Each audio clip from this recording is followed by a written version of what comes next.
Looking at this point of time in 2026 that machine learning or AI is just scanning and giving out results, don't you think that we are wasting time? Yes. Some people might get offended with that. Some people really might get offended with that.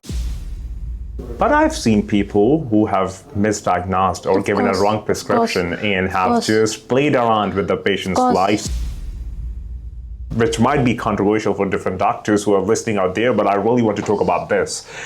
That doctors are too much having of a high nose and what I would take with those doctors. That's a very, very controversial question you have asked me. Sitting waiting for me, but I am very rude to the patient sitting next to me. ChatGPT cannot convince you.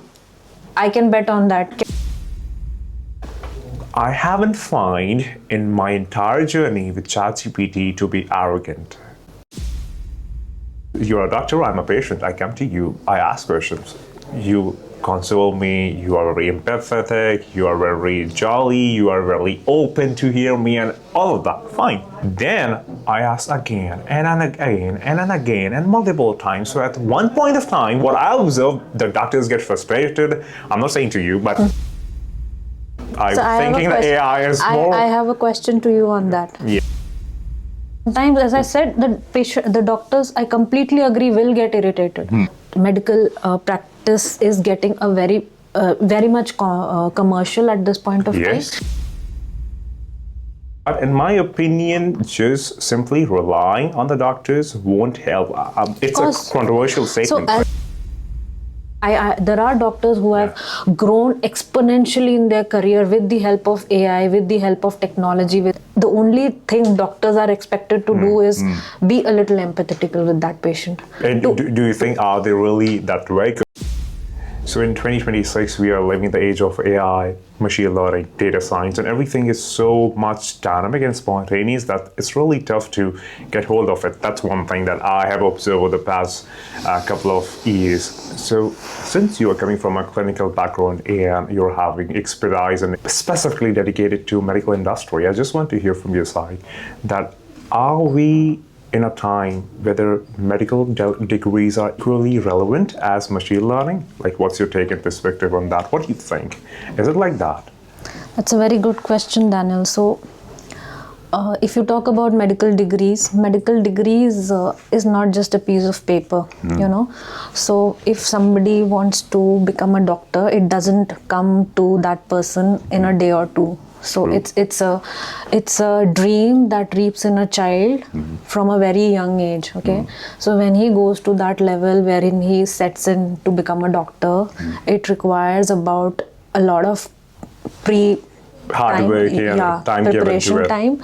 Then there is obviously a lot of anticipation when there is a result time coming, and then you finally get into that dream college of yours where you want to get your degree done, and then you slog for about 7 to 8 years to actually get that degree. So that hard work, that knowledge, that understanding of a human body from the scratch can never be replaced by AI. Can never be replaced by AI. I appreciate your take on this and how you have just, articulated it out. But what I think is, it's my perspective, to be really honest, that since you're dedicating like around 6 to 7 years to a particular degree and you're coming out of it, and then too it's not complete.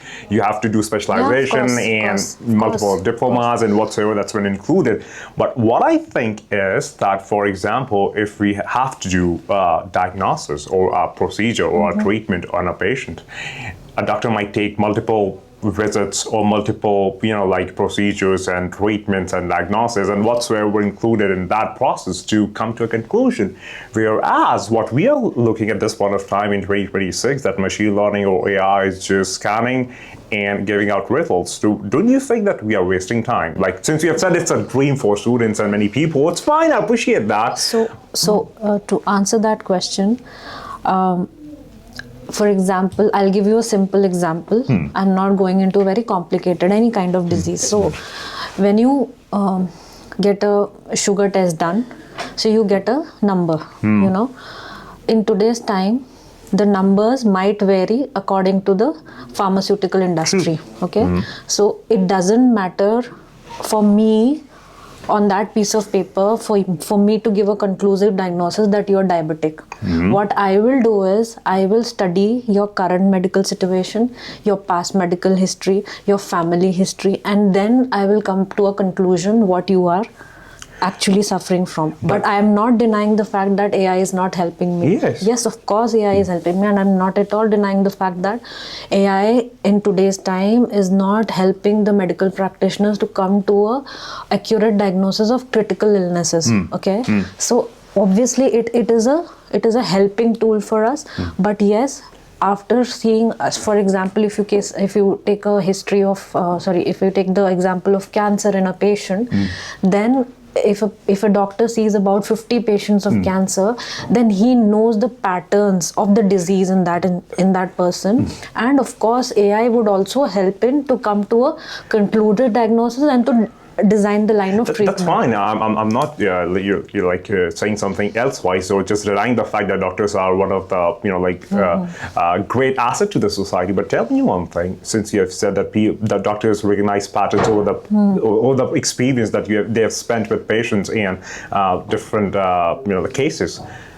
But I've seen people who have misdiagnosed or given a wrong prescription and have just played around with the patient's life. So in that case, don't you think that by having a technology in place and recognizing patterns, we are more advantaged and less prone to errors in trials and being more focused in develop treatments which is more relevant to the patient in comparison to humans, because humans have error ratio. I'm not saying that AI is not having that, but then too, I think that AI could be a great asset and a great method to leverage doctors' procedures and how they treat patients.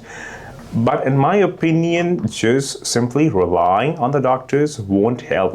It's a controversial statement. So as I said, it's a mixture of both the things. It can never go alone. So as you said, misdiagnosis, which is something which anybody can get. Okay, so it is a combination of the doctor's experience and the readings that we get through our test through AI coming together to get a conclusion on the patient's diagnosis and then designing the line of treatment. It cannot be only one thing, Sometimes just by seeing the X-ray and not, understanding the patient's medical history or the current condition, you can come to a wrong diagnosis. Or sometimes when you take about multiple scans at different locations, sometimes it is the fault of the radio diagnostic center. One center might give you some other opinion and the other. So as I said, nothing can be. A doctor cannot be alone. Sure. And AI cannot stand alone by itself. So it's a combination of both the things for the medical fraternity to help the patients in general. Otherwise, if you say that AI, I'm not at all denying, AI has helped the doctor fraternity to come to understand, the human body in a much better way. I'm not at all denying that fact, but obviously the doctor's experience in treating such conditions in their specialty is also very, very equally important. And the misdiagnosis can be, what should I say? It can only be.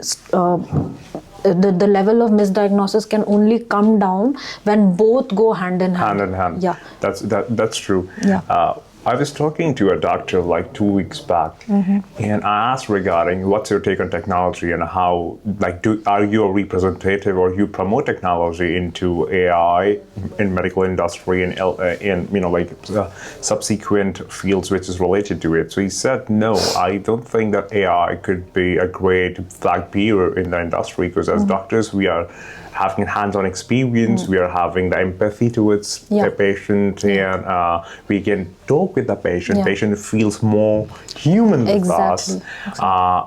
And multiple factors which could result to a complete recovery and holistic system for a patient. That's fine. I appreciate that. But tell me one thing. For example, if you can use a pen and paper to do a math calculation and come to a conclusion, that's right. You can also use a calculator to do that, and that too in a less span of time. So why would I do the mathematical calculation? Now you might give a statement that in order to brush up your memory and use your cognitive intelligence and be sharp on your intellectual side, you have to practice and perform all the time. But do you think that after all, since we are getting the task done, is it really important to sharpen our brain, or we can just simply rely on different instrumentations and get the task done? That's pretty much, that's what we want at the end of the day. So, see, any disease is a very personal thing, okay? So if somebody is suffering from, a basic cold cough to a very complicated disease like cancer, the person suffering only knows the, pain of it, okay? So as you mentioned about the doctor whom you spoke to 2 weeks back, hearing out a patient is very, very important. Spending time with the patient is very, very important. Understanding the patient's physical, mental, emotional, cognitive condition according to that disease is very, very important. Okay, so AI will help me to actually, as I was telling before also, AI would definitely help me to curate a good treatment plan for the patient according to the diagnosis.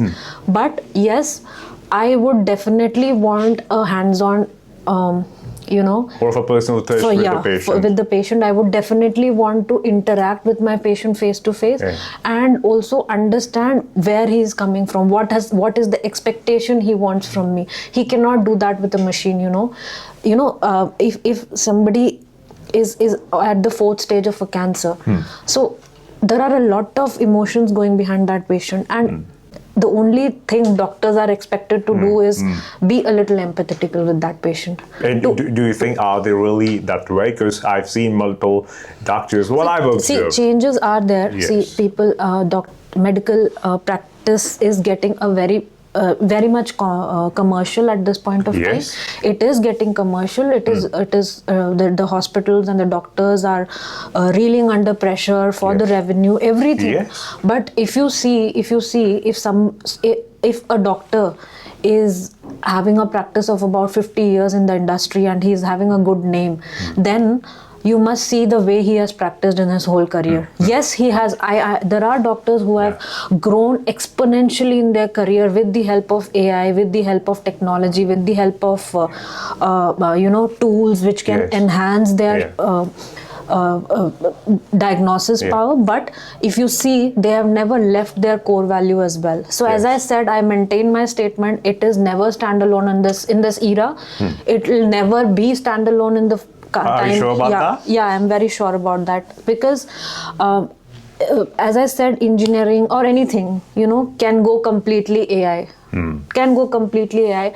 But if you see, if you ask me, or if you ask anybody, somebody, if they want a doctor, they want to see that person. Yes. In person, be it any country in the world, be it any ethnicity in the world. Teleconsultation is a very easy tool for anybody to reach any doctor. If I want to consult a doctor specialized in oncology, especially in Singapore, it is a very good tool for me. I would definitely do that. But once I get familiar with the doctor, I would definitely want a 15 minutes time with him to have a face-to-face interaction. Face-to-face conversation. As you said that, it's not just about being standalone, either doctor or technology, and also you have mentioned regarding telemedicine and teleconsultation. So what happens is that, again, you are advocating your statement that you are using a technology to get the treatment done from the doctor on a face-to-face basis. If virtual, not a problem, but it should be empowered by technology. But one thing I'm going to just tell you, one of my personal experiences, not with me, but one of my relatives. You're a doctor, I'm a patient. I come to you, I ask questions. You console me, you are very empathetic, you are very jolly, you are very open to hear me, and all of that. Fine. I ask one more question, might be naive in your eyes because I'm a layman, you're a doctor, you're a clinician, I am just a common man, I'm not having that kind of exposure and expertise that you see from the medical paradigm. Then I ask again and again and multiple times. So at one point of time, what I observe, the doctors get frustrated. I'm not saying to you, but doctors get frustrated, and they just just try to either say that it's like that and that's it, or why are you asking me like follow-up questions that too which is not relevant to the exact conversation that we are having? But on the other hand, when I talk with ChatGPT, I ask one time, and the second time, and the third time, and multiple times, and it just comes me back and consoles me and just humbles me out every time and listens to me patiently. Don't you think that thinking that AI is more... I have a question to you on that. Yes. So you might talk to ChatGPT the whole day. I mean the whole day. And you get very convinced that yes, ChatGPT is listening to me. Yeah. But even if it is for a critical illness, instead of talking to ChatGPT, at one point of time during that the whole day, you would get a feeling that should I speak to a doctor? Should I speak to a specialist? Should I speak to someone who is related to this kind of disease? There would be one point of time. Okay. And coming back to your statement, yes, I have seen doctors getting irritated when the patients, because I've been in the industry for about 18-20 years now, and I have seen in the patients, doctors getting irritated. That is because of the changing times. I mean, Daniel, there is so much of pressure. There is so much of pressure, especially in the corporate sector. And if you see on the other hand, if we go to the government sectors, then the load on the doctor, one doctor, it is 1 to almost 500 patients. Okay, so the load on a human is too much. So sometimes, as I said, the doctors, I completely agree, will get irritated. Yes, but ChatGPT cannot convince you. I can bet on that. Cannot convince you that yes, you might say that I am at this stage of my disease, what would be the future? ChatGPT might give you any damn reason to get you happy on that. But somewhere down the line, you would like to speak to a specialist. Might be because I'm the kind of upbringing I'm coming from, the society and everything, that it's been always said that doctors are, the next to God, and they treat patients well. They are the lifesavers and everything, but things have changed. I'm not at all denying that. People have changed, doctors have changed. I've seen a lot of my colleagues changing. I have seen a lot of people who are not having that core value, as I said, there are doctors who have practiced for more than 25-30 years, but still they have not changed their core value of addressing a patient's issue, So as I said, I maintain my statement, it can never go alone. You have to have a right balance on the technology and how to approach the patient. I can suggest somebody to undergo a total knee replacement with the best robotics, okay, but if you see, if the patient is not convinced with the doctor's approach towards that patient, the patient will never be able to lie on that operation table convinced that once he gets up and is out of the anesthesia, he'll be fine. So the doctor's approach, that empathy, that is very, very important for a patient to completely heal. That cannot change. As I said, I'm not denying. I want the best robotics. I want the best AI. I don't want the people in a remote village in a country like Tanzania to suffer from cancer. I want that patient to know that there is treatment available in India, there is treatment available in Turkey or anywhere, and that only technology can connect. Otherwise, nobody will come to know in Tanzania that there is treatment available. I really like the fact that you are open for technology, because as many doctors I've seen that they are just very restrictive and very stagnant, that we don't want technology, we are just relying on ourselves and our hand and our instrumentation. That's not possible. That I feel, I may use the wrong word, that I feel is a very selfish approach. Because if I don't, I feel that if someone is a doctor and is into a medical practice, he should be able to reach as many people he can who is suffering. So, so for example, my field is neurorehabilitation. So I don't want my field to be restricted to the area of where I am practicing. If through my telerehab, somebody suffering in say Zambia can get a telerehab session for 30 sessions through my team, through the technology, then I would be the most happy thing for you. Yes, of course. because that patient is treating getting better. patient. If I'm sitting here, I'm not able to Yes. reach him. Yes, yes. That patient is able to reach me. And even if you have a capacity, you want to go out to people, Yeah. reach out physically, Yeah, it's of not course. possible for you to reach any number of people. Yeah, of course. But in case if you're using technology, that's a different ballgame altogether. So that's completely right. It is important that we change with the times. Yes. We accept the things that are coming Yes. for the betterment of the society, but also keeping the core values of our approach towards the patient. Even if I am having 100 patients sitting waiting for me, but I am very rude to the patient sitting Yes. just Yes. rest night to Yes. me, Yes. that patient will not come back to me. 100%. Never will come back to me. 100%. Never will trust me. Yes. But for me to get that 100 patient to me is I am enabled by my technology. I got your point. One thing that I observed, and I was discussing with one of the doctors recently, I chatted with GPT for almost more than like 2 years or something like that. In my 2 years of span, it's a personal experience. I want your take on this, which might be controversial for different doctors who are listening out there, but I really want to talk about this. I haven't found in my entire journey with ChatGPT to be arrogant. It always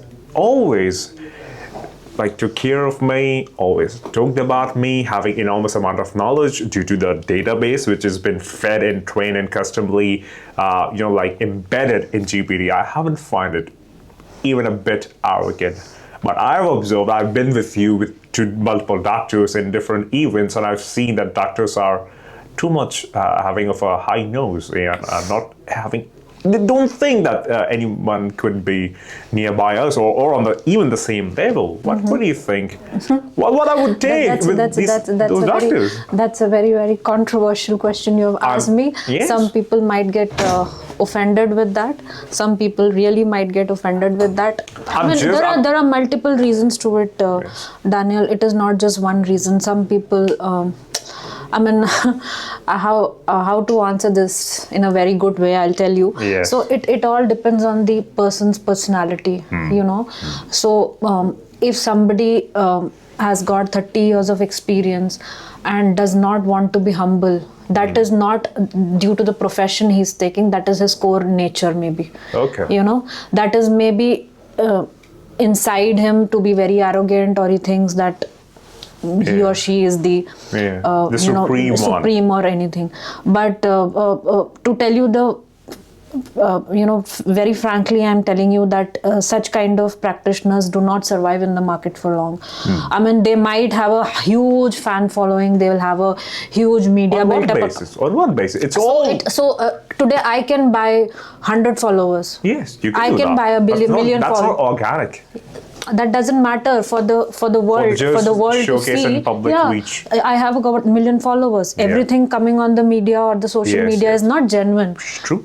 It's not organic. True. So I can buy anything, Yes. but that's not a sustainable model. True. I have been in the industry, and I'm telling you, people who are surviving out there in this Yes. competitive world, Yes. especially the doctors, are those you must be noticing them. They are only those who are humble. True. There are only those who are empathetic. There are only those who are approachable to a patient, even at 2 in the night. True. You call that doctor at 2 o'clock in the night and tell them that I'm suffering from this, I'm not able to, and that doctor picks up the call himself and convinces the patient. I'll tell you out of my personal experience. My father was a cardiac patient for 25 years, and the only thing that made him survive all those 25 years was his doctor. I'm telling you, because his doctor had the patience to listen to him, to hear him out.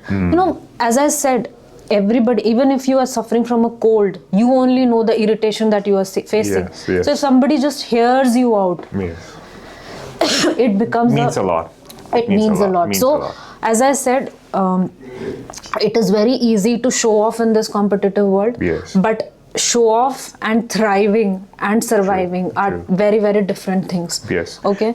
So it's not like, as you've said, I also realize that it's not specific to the profession, rather the core persona of a person, that is he arrogant or humble or whatsoever.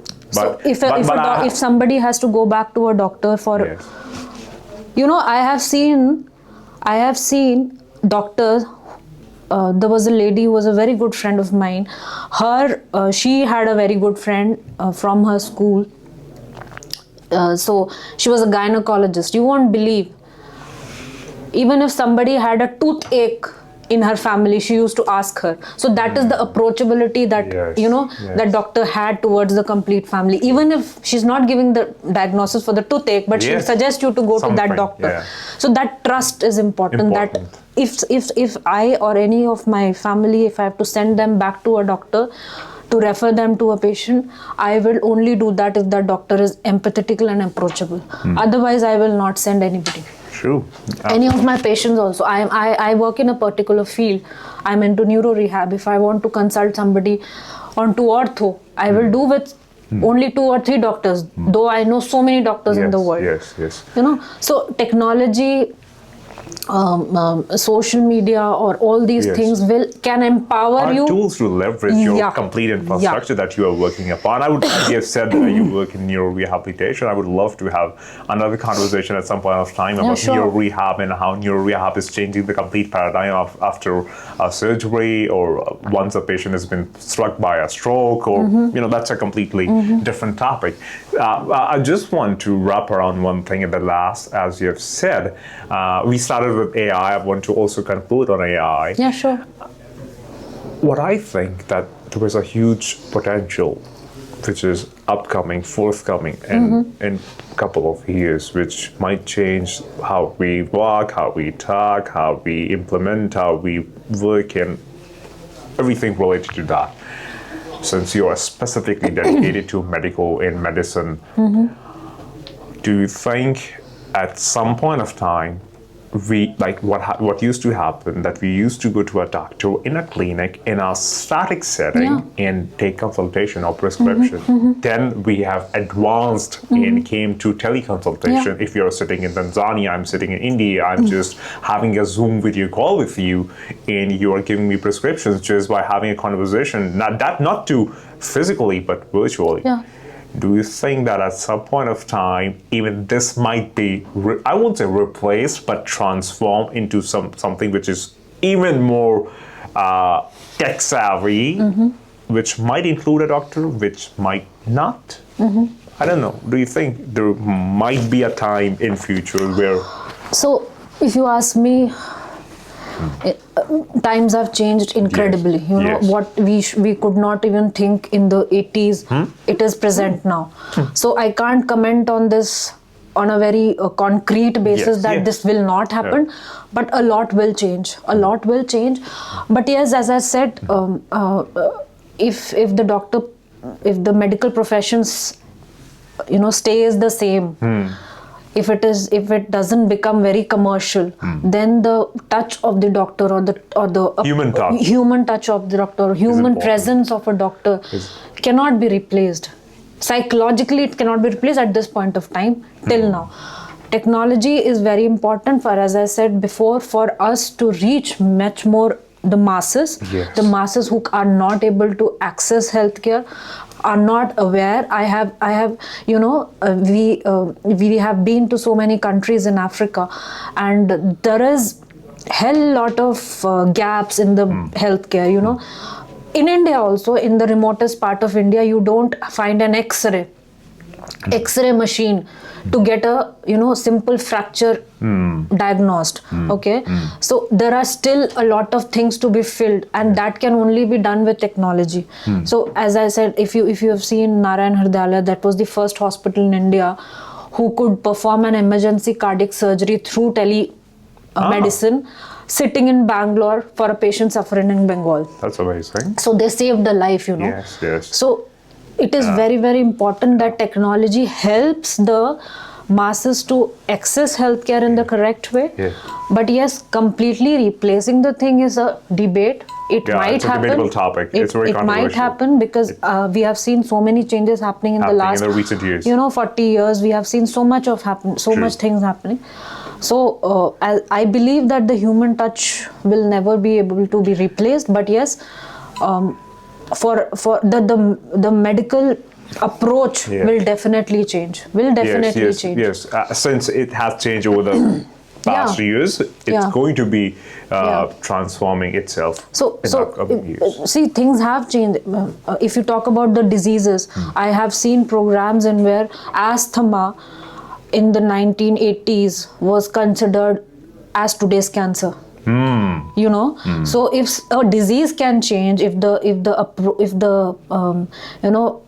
what do you call, the killing power of a disease can change in all these years. So I think the approach will also change. By talking with you and listening to you, what I got to understand, and one thing that I want to say from my side to all of the doctors and clinicians and practitioners who are into the medical science and medical industry, that I've seen that multiple doctors are not using social media, are not using technology, are not having a presence. So I would rather request them and advise them to come up on the technology. If they are having good practice, they should leverage that practice and reach more people. Collaborate with different institutions. Reach more people, because the world is short of good doctors. The world is short of approachable doctors.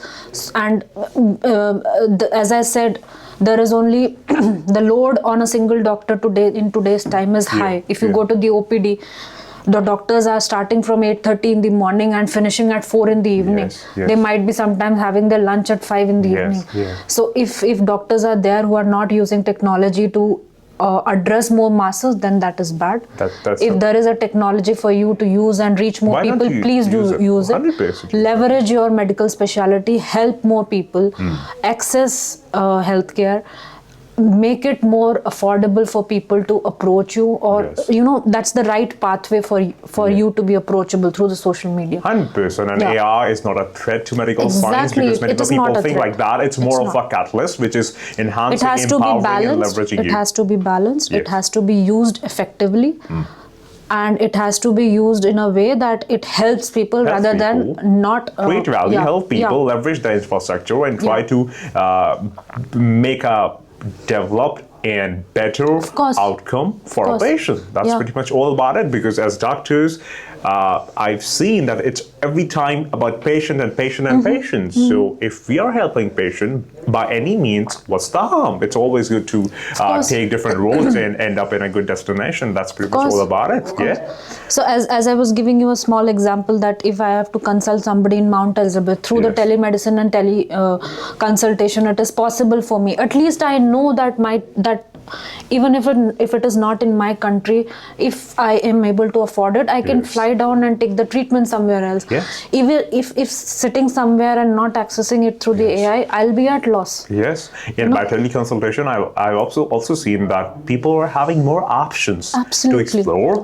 And not just like what used to happen, that if you're in a city, you're having a specialist, you're just bound to get a treatment from him or her, but now you're having the complete globe at your stance, and you can just avail anything at your end. That's something that's why I won't say that I am 100% advocating AI, but for sure, as you've said, that going hand in hand together as a collaborative and synergized approach is always good to have it. And what's the harm in that?